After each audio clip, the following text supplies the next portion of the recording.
Factory work was much different from the system of cottage industry. Under the old system, cloth merchants had a fairly close relationship with their workers and generally took an interest in their well-being.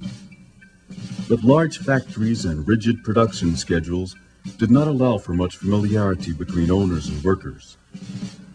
And factory work was more tiring than home manufacturing, even though the factories kept the same 12 to 14-hour work schedule, 6 days a week, that the cottage workers had followed.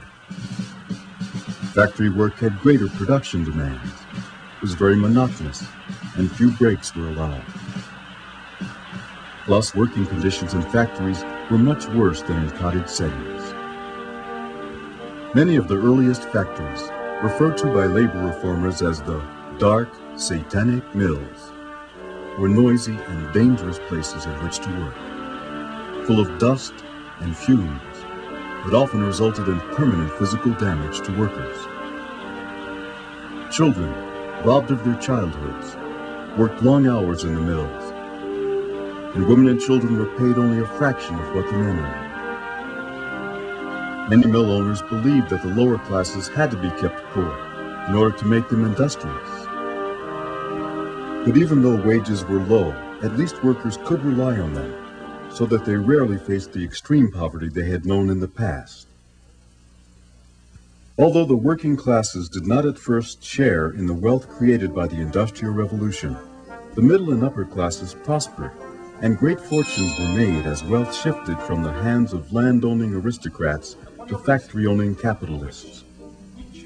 One famous social critic of the time, who worked to bring about changes in the law to benefit the poor working classes, was Charles Dickens. His books offer vivid portrayals of life during the first Industrial Revolution.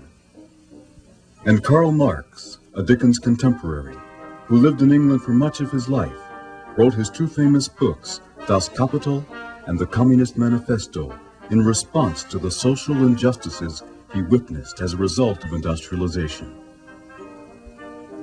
During the time of Marx and Dickens, many factories had switched to coal instead of water as a source of power. The problem with using water or wind to run machines was that they could be unreliable sources of energy. A windmill couldn't operate on windless days, and a water-powered factory came to a complete halt during dry spells.